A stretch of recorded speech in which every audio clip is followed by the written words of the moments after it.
Diduga hanya karena iseng, dua bocah bermain korek gas membakar pakaian di sebuah toko di Pasar Cimanggis, Depok, Jawa Barat. Akibat ulahnya, api dengan cepat membakar sejumlah pakaian yang terpajang di etalase toko tersebut. Beruntung api dapat segera dipadamkan oleh pemilik toko, dibantu pedagang lainnya dengan menggunakan 3 buah alat pemadam api ringan. Dari keterangan pemilik toko, ia mengetahui kebakaran itu setelah pedagang di toko sebelah berteriak karena melihat kepulan api. Saat kejadian, bocah tersebut datang bersama ibunya. Namun usai membakar pakaian, bocah bersama ibunya itu pun melarikan diri. Tidak ada korban luka maupun korban jiwa dalam insiden pembakaran tersebut. Namun korban rugi hingga jutaan rupiah. Kini kasusnya telah ditangani oleh pihak kepolisian Polsek Cimanggis. Dari Depok, Jawa Barat, Iyung Rizky Anyus melaporkan.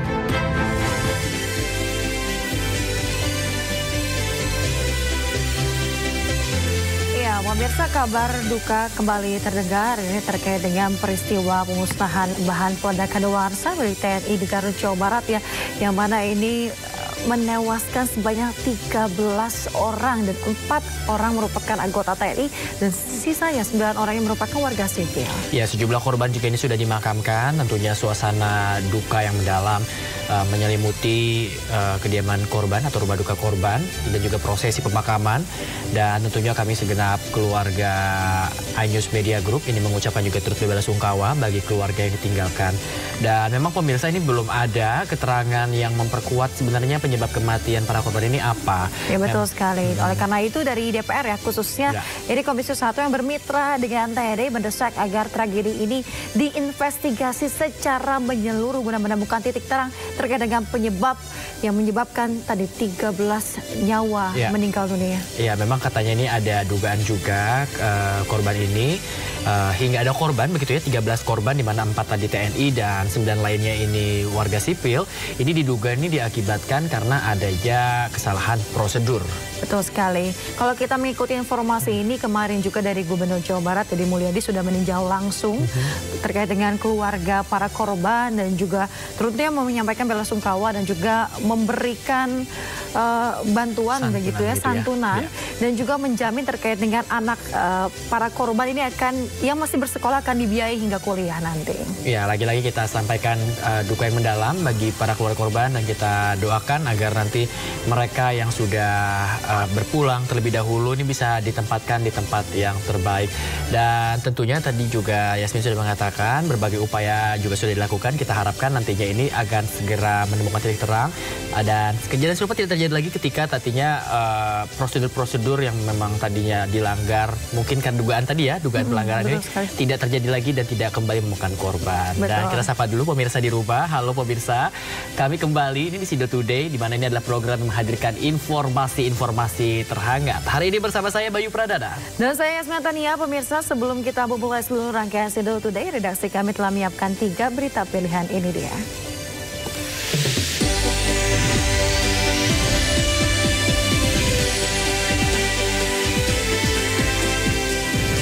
Bencana banjir dan puting beliung menerjang sejumlah wilayah di Indonesia.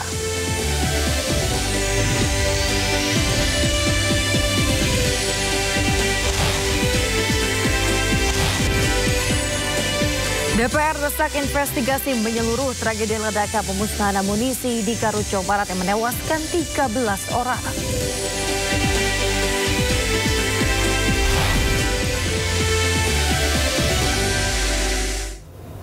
Kita awali informasi Sido Today hari ini pemirsa terkait dengan hujan deras yang disertai angin puting beliung merusak sejumlah rumah dan menewaskan 1 orang warga di Deli Serdang, Sumatera Utara.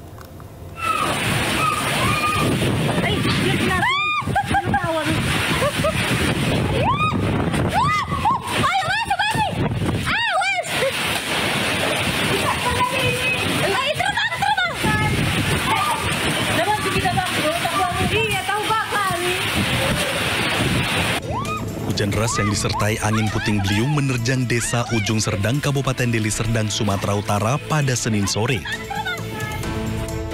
Bencana mengakibatkan 1 orang tewas atas nama Muhammad Sofyan Sembiring berusia 58 tahun. Sementara 1 lainnya yang mengalami luka-luka atas nama Pandapotan Sirait 53 tahun. Angin puting beliung juga membuat sejumlah rumah rusak dan pohon tumbang. Kami meninjau ada 5 rumah, atapnya terbang. Lalu juga ada 1 korban jiwa ketika dibawa ke rumah sakit, meninggal dunia.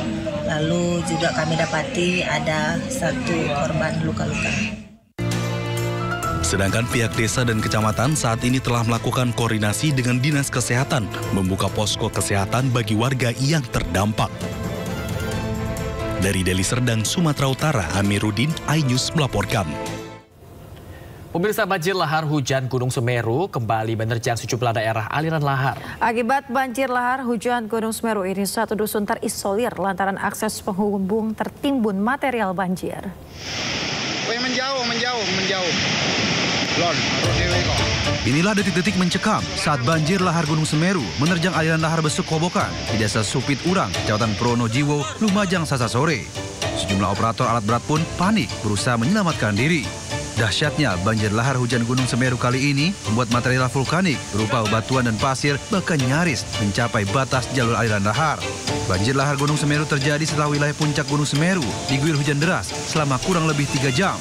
Akibatnya, 1 dusun yakni Dusun Sumber Langsep, Desa Jugosari, Kecamatan Candipuro, Lumajang terisolir lantaran akses penghubung tertimbun material banjir. Sedikitnya 125 kepala keluarga tidak bisa menyeberang selama debit banjir lahar masih besar. Untuk korban tidak ada, cuma aktivitas dari warga tidak bisa untuk kegiatan aktivitas itu tersebut karena terisolir, karena jembatan impas itu tertutup dengan material. Hingga kini, petugas BPBD masih melakukan asesmen terkait dampak yang ditimbulkan akibat banjir lahar hujan Gunung Semeru. Dari Lumajang, Jawa Timur, Yayan Nugroho melaporkan. Diguyur hujan deras yang cukup lama, sebuah tembok penahan tanah setinggi 8 meter di Cianjur, Jawa Barat ambrol menimpa 2 rumah warga. Akibat kejadian tersebut, 2 orang mengalami luka ringan dan 1 lainnya merupakan seorang balita meninggal dunia.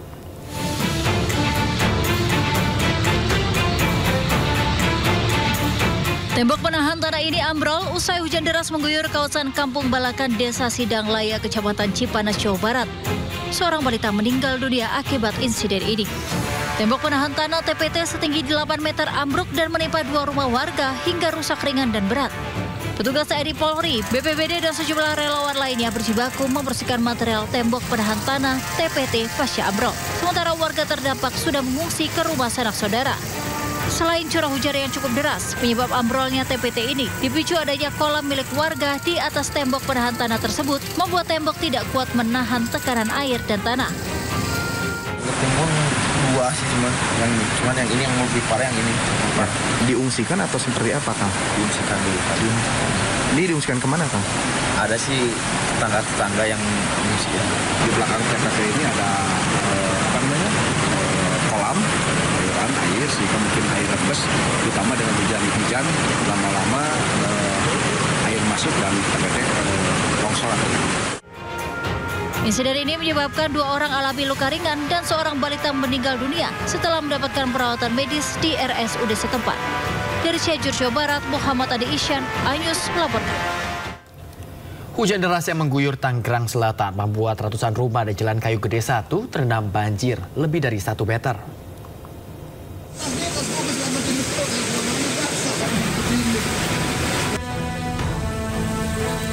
Banjir menggenangi ratusan rumah di Kayu Gede 1, Serpong Utara, Tangerang Selatan, Banten usai hujan deras mengguyur sejak sore hingga malam hari.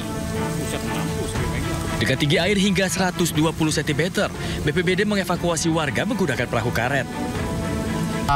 Salah satunya karena memang curah hujan yang cukup tinggi dengan tinggi genangan 120 cm. Adapun penduduk yang terdampak akibat genangan ini kurang lebih sebanyak 170 kakak. Akibat bencana ini sedikitnya 170 kepala keluarga terdampak. BPBD Tangerang Selatan juga mendistribusikan bantuan makanan siap saji bagi para korban banjir. Banjir juga menggenangi Jalan Geraha Raya hingga 50 cm. Akibat banjir ini pun aktivitas warga lumpuh, terutama para pedagang karena rukonya terendam banjir. Bahkan sejumlah kendaraan roda 2 mogok karena nekat menerobos banjir. Dari pompa pontunya ya bocor ya. Nah, pompanya rusak juga. Pompanya rusak katanya bilang ada yang bilang kayak gitu. Nah, makanya ini bisa terjadi banjir kayak gini. Terus ini baru kejadian lagi sih setelah beberapa tahun lalu. Lu terakhir kapan itu? Mungkin udah 4 tahun yang lalu. Yang lalu ya? Iya, ini yang paling besar ini sekarang. Banjir juga mengakibatkan arus lalu lintas dari arah Geraha Raya menuju Pinang serta Ciledug, Tangerang maupun arah sebaliknya mengalami kemacetan panjang hingga 2 km. Dari Tangerang Selatan, Banten, Nunung Purnomo, A-News melaporkan. Pemirsa, selain wilayah Tangerang Selatan, banjir juga merendam wilayah kota Tangerang. Ya, ratusan rumah di perumahan Kuciran Indah terendam banjir usai hujan deras mengguyur dari sore hingga malam hari. Dan pemirsa, hal ini tentunya membuat seorang lansia harus dievakuasi dengan cara digendong.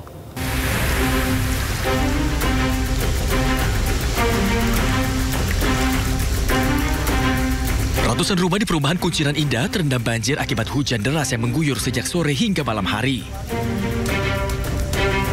Tingginya air hingga 1 meter lebih membuat warga harus mengevakuasi ke tempat yang lebih aman. Seorang lansia pun terpaksa harus dievakuasi dengan cara digendong karena tidak adanya perahu. Pemerintah daerah paling tinggal ini aja sih Pak, yang ada di gorong-gorong jalan tol itu diperbaiki lagi biar jalan airnya itu lebih cepat. Sebelumnya nggak kayak gini ya Pak? Sebelumnya nggak kayak gini, sebelumnya langsung lancar dia. Emang juga nggak terlalu lama sih, seharian baru selesai biasanya. Selain permukiman, banjir juga merendam kendaraan warga setempat. Warga berharap pemerintah dapat segera memberikan bantuan, termasuk diantaranya perahu karet. Dari Tangerang, Banten, Sukron, A-News melaporkan. Ya, Yasmin, baru sentuh adalah dekat rumah saya sebenarnya tuh ya. Dekat sekali karena kemarin juga melihat hujannya cukup bikin deg-degan sebenarnya. Cukup intens untuk di wilayah Jabodetabek ya. Semoga banjir yang merendam wilayah rumah warga dapat segera surut sehingga aktivitas dapat kembali berjalan dengan normal. Ya, betul sekali. Sehingga juga tadi kan ada lansia yang juga harus dievakuasi dengan cara digendong karena tidak adanya perahu. Nah, bicara soal proses evakuasi warga, ini ada yang terdampak banjir juga di Sumeneb ini yang dimana evakuasinya ini berlangsung dramatis. Prajurit TNI menggendong warga ke tempat yang lebih aman. Mohon izin melaporkan situasi terkini Sungai Kebon Agung dalam kondisi meluap hingga tanggul jebol dan mengakibatkan curah hujan tinggi membuat debit air Sungai Kebon Agung di Kecamatan Kota Sumeneb meluap. Luapan sungai membuat ratusan rumah warga di 3 desa di Kecamatan Kota Sumeneb terendam banjir. Ketinggian air mencapai 1 meter lebih dan membawa sampah pepohonan. Proses evakuasi korban banjir di Desa Kebon Agung, Kecamatan Kota, Kabupaten. Proses evakuasi warga berlangsung dramatis. Personil TNI bahkan harus menggendong warga untuk keluar dari kepungan banjir. Kami kerahkan siaga yang di Kodim, kemudian perbantuan dari Koramil sekitar ada 70 orang sementara. Kami membantu warga yang mengevakuasi personil maupun barang, ditempatkan di tempat yang aman. Tapi sementara untuk pengungsian belum, karena ada warga yang di daerah tinggi yang bisa menampung. Warga berharap pemerintah Sumeneb serius dalam menangani permasalahan banjir.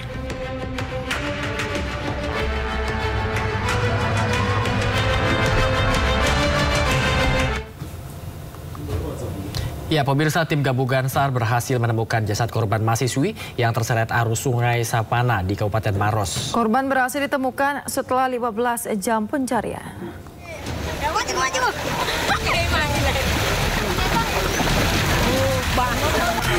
Tim gabungan SAR dibantu warga berhasil menemukan Marsanda, mahasiswi yang dilaporkan hilang usai hanyut terbawa arus air bah saat berlibur di lokasi permandian Sungai Savana, Kabupaten Maros, Sulawesi Selatan. Korban ditemukan tewas dalam posisi terapung 6 km dari lokasi korban dilaporkan tenggelam. Keluarganya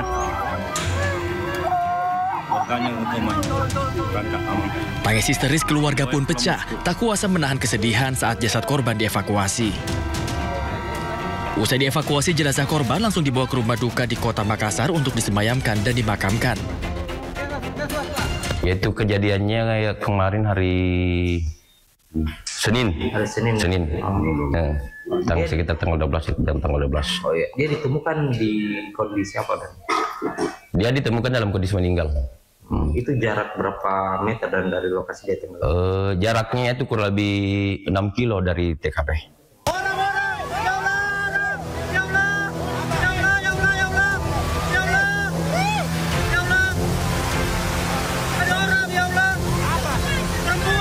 Sebelumnya, seorang mahasiswi Unhas dilaporkan hilang usai terseret arus air bah di Sungai Savana, Kabupaten Maros, Sulawesi Selatan.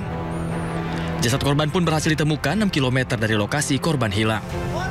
Dari Kabupaten Maros, Sulawesi Selatan, Wahyu Ruslan, iNews melaporkan. Polisi menangkap penagih utang atau debt collector yang mengamuk di sebuah kantor di kawasan Cengkareng, Jakarta Barat. Ya, polisi masih memburu satu pelaku lagi yang melarikan diri. Bantu gua apa lagi ya? Bantu gua apa lagi, saya tunggu. Aksi premanisme yang dilakukan debt collector terjadi di kantor salah satu perusahaan di kawasan Cengkareng, Jakarta Barat. Pelaku yang berusaha menagih hutang menghardik bahkan melakukan tindak kekerasan terhadap sejumlah karyawan. Bahkan salah satu karyawan yang sudah berumur dicekik dan dibanting hingga terjatuh. Tindak kekerasan ini kemudian dilaporkan ke pihak berwenang. Kita lapor polisi ya. Bapak, kita udah...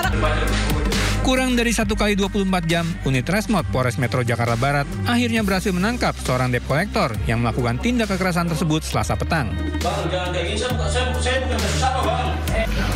Polisi mengamankan pelaku yang bersembunyi di rumahnya di kawasan Cengkareng, Jakarta Barat.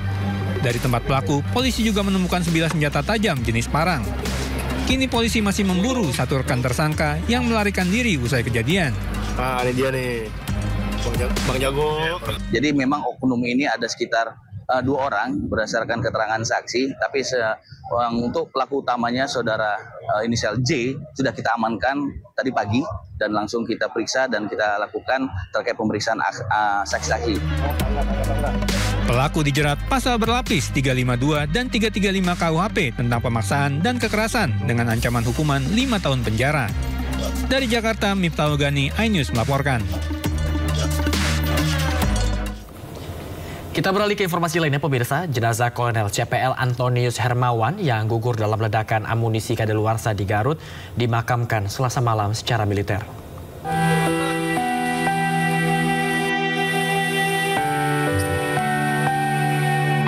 Suasana duka mengiringi prosesi pemakaman salah satu korban ledakan amunisi, Kolonel CPL Antonius Hermawan. Almarhum dimakamkan di tanah kelahirannya di Dusun Kaliwanglu, Harjo Binangun, Pakem, Sleman sekitar pukul 6 petang. Sebelum dimakamkan, terlebih dahulu dilakukan misa arwah yang diikuti ratusan umat Katolik.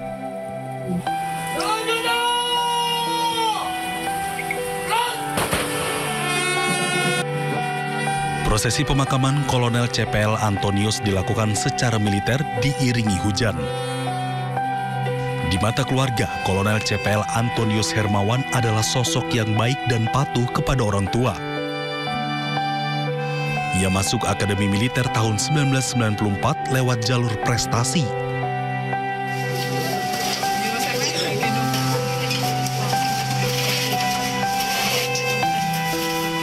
Sebenarnya dia tidak minta izin, tapi saya yang membujuk dia supaya kalau dulu kan sebenarnya dia itu kan harusnya dapat dia siswa pilihan masuk Universitas Indonesia jurusan kedokteran umum tanpa tes, tapi saya kan takut biaya bulanannya. Kolonel CPL Antonius Hermawan merupakan Kepala Gudang Pusat Amunisi 3 di bawah Pusat Peralatan Angkatan Darat yang menjadi salah satu dari 13 korban tewas dalam ledakan amunisi di Garut, Jawa Barat pada Senin siang. Dari Sleman, Yogyakarta, Heru Trijoko, iNews melaporkan. Pemirsa, jenazah Mayor CPL Andar Rohanda, anggota TNI yang gugur dalam ledakan amunisi kadaluarsa di Garut, Jawa Barat, dimakamkan Selasa siang secara militer. Hormat senjata! Rock!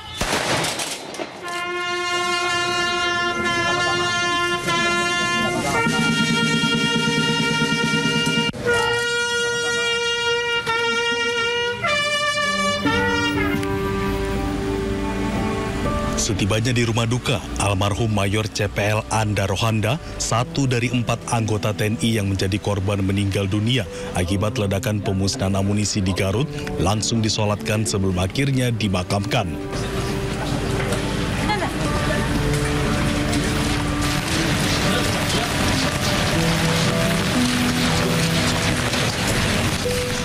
Prosesi pemakaman berlangsung secara militer dan dihadiri oleh ratusan orang yang terdiri dari keluarga, kerabat, dan tetangga.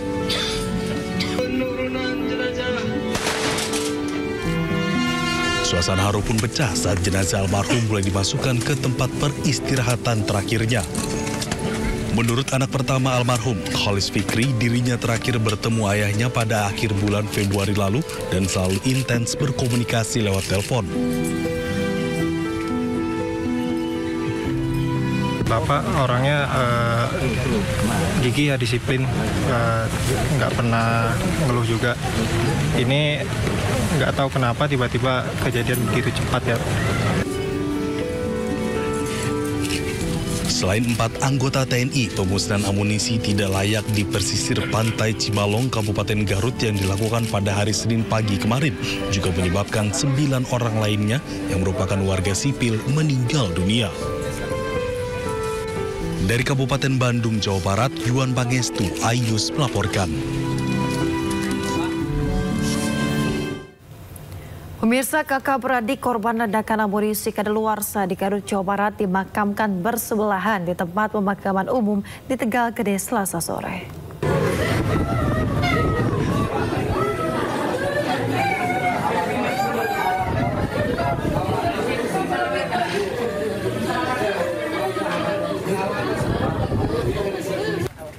Usai dilakukan otopsi oleh tim DVI Polda Jawa Barat di Rumah Sakit Umum Daerah Pamempek, Garut, korban ledakan amunisi tidak layak pakai di Desa Sagara Cibalong diserahkan kepada pihak keluarga. Dari 13 korban meninggal dunia, 9 orang telah teridentifikasi dan sisanya 4 jenazah lagi masih belum teridentifikasi. Setelah diserahkan kepada pihak keluarga, jenazah atas nama Anwar Munawar dan Ius langsung dibawa pihak keluarga untuk disolatkan.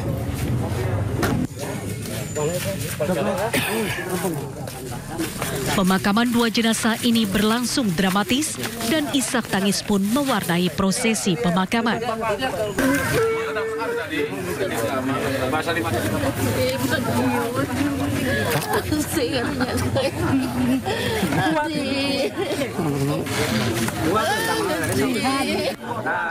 Jenazah kakak beradik ini dimakamkan bersebelahan sesuai dengan permintaan pihak keluarga.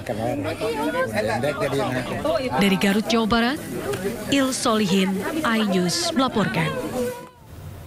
Kapuspen TNI Majen Kristo Mei Sianturi mengatakan masyarakat yang menjadi korban tewas biasa memungut serpihan amunisi yang bernilai jual. Sementara itu menurut Gubernur Jawa Barat Eri Mulyadi, warga yang tewas tersebut sudah bekerja lama membantu TNI. Masyarakat biasanya ketika sudah terjadi ledakan pertama dianggap sudah selesai, kemudian mereka berbondong-bondong atau menuju ke tempat lokasi ledakan untuk mengumpulkan sisa-sisa dari amunisi tadi. Karena ada besi-besinya tuh, ada tembaga-tembaganya yang apabila dikumpulkan, itu kan bisa nilai jual gitu ya. Nah, mungkin, ini masih mungkin Mbak ya, nanti kita akan dalami investigasi dulu. Mungkin ketika setelah terjadi itu, mereka berusaha datang ke tempat, mengambil, dan ternyata masih ada munisi yang belum meledak dan terjadilah ledakan susulan tadi. Nah, itu yang nanti akan didalami oleh tim investigasi. Sehingga di kemudian hari tidak terjadi hal-hal seperti ini lagi. Ya mereka itu bekerja, pengakuannya adalah mereka bekerja di sana sudah lama, dari 10 tahun, ikut membantu dan menjadi profesi yang ditekuni dalam setiap hari di sana. Dan kelihatannya sudah sangat berpengalaman. Berarti memang kemarin itu dikatakan kategori silakan kerja. Ya kalau dia sebagai pekerja dan kemudian peristiwa itu terjadi pada saat dia bekerja, ya kecelakaan. Pemirsa, untuk mengetahui perkembangan terkini tragedi ledakan pemusnahan amunisi di Garut, Jawa Barat, kita sudah terhubung dengan rekan Hamzah Hasibuan bersama juru kamera Rizky Ihwal yang saat ini berada di Garut, Jawa Barat. Ya, selamat pagi Hamzah dan juga juru kamera. Apakah informasi terkini dari kasus ledakan saat pemusnahan amunisi yang menewaskan 13 orang di sana? Ya Bayu, Yasmin dan juga pemirsa, saat ini kondisi terkini di RSUD Pamengpeek Garut, Jawa Barat terkait dengan korban ledakan amunisi tak layak pakai yang terjadi di Garut, Jawa Barat. Ini ke-13 korban yang sebelumnya sempat dievakuasi ke RSUD Pamengpeek Garut, Jawa Barat ini sudah dikembalikan ke keluarganya masing-masing, di mana terdapat sekitar 4 korban yang merupakan anggota TNI dan 9 korban yang merupakan warga sipil, di mana kami sempat tadi malam mengupdate bahwa terakhir ini 3 korban yang merupakan warga sipil sudah berhasil diidentifikasi dan dikembalikan ke keluarganya masing-masing di sekitaran pukul 19.00 waktu Indonesia Barat. Jadi pada saat ini kondisi di pagi hari ini, Bayu, Yasmin dan juga pemirsa, bahwa kesemua korban ini sudah berhasil diidentifikasi dan dikembalikan ke keluarganya masing-masing, dan saat ini kegiatan identifikasi korban ini sudah selesai di RSUD Pamengpeek, Jawa Barat. Adapun hingga saat ini yang masih berjalan ini merupakan investigasi yang dilakukan oleh pihak TNI dan juga pihak gabungan untuk mengetahui penyebab pasti dari ledakan yang terjadi ketika melaksanakan peledakan ataupun pemusnahan dari amunisi tak layak pakai di pesisir Garut, Jawa Barat. Sementara itu, Bayu dan Yasmin. Baik, kita akan terus pantau nanti perkembangan terkait kasus yang menewaskan 13 orang akibat ledakan amunisi yang sudah kadaluarsa. Hamzah, terima kasih banyak atas laporannya dan selamat bertugas kembali. Tetap jaga kesehatan Anda, Hamzah.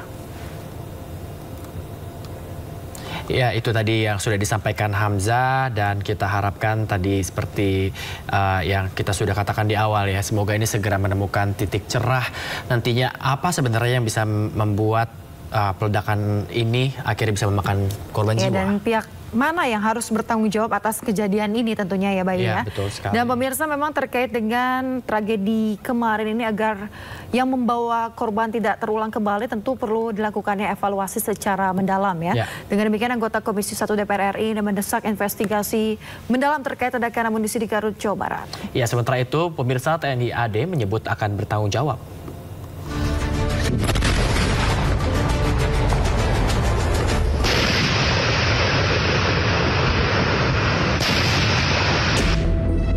Pasca ledakan amunisi kadaluarsa di Garut, Jawa Barat, petugas melakukan sterilisasi di lokasi kejadian.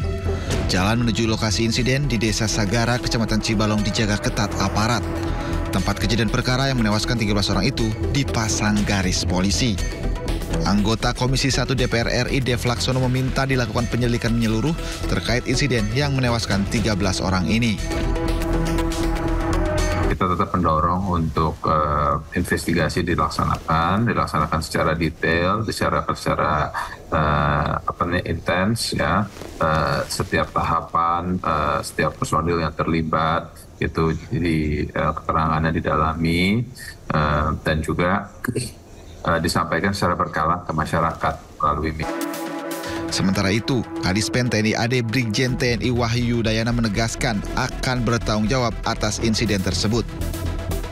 TNI Angkatan Darat bertanggung jawab secara penuh untuk membantu semua proses penanganan dan pemakaman para korban, baik yang berasal dari jajaran TNI Angkatan Darat maupun yang berasal dari masyarakat sekitar. Dalam insiden ini 13 orang menjadi korban, 4 diantaranya merupakan anggota TNI, sedangkan 9 lainnya warga sipil. Tim Liputan iNews melaporkan. Sebuah minibus menabrak truk di Kabupaten 50 Kota Sumatera Barat. 2 orang meninggal dunia. Informasinya usai jeda, tetap di Sindo Today.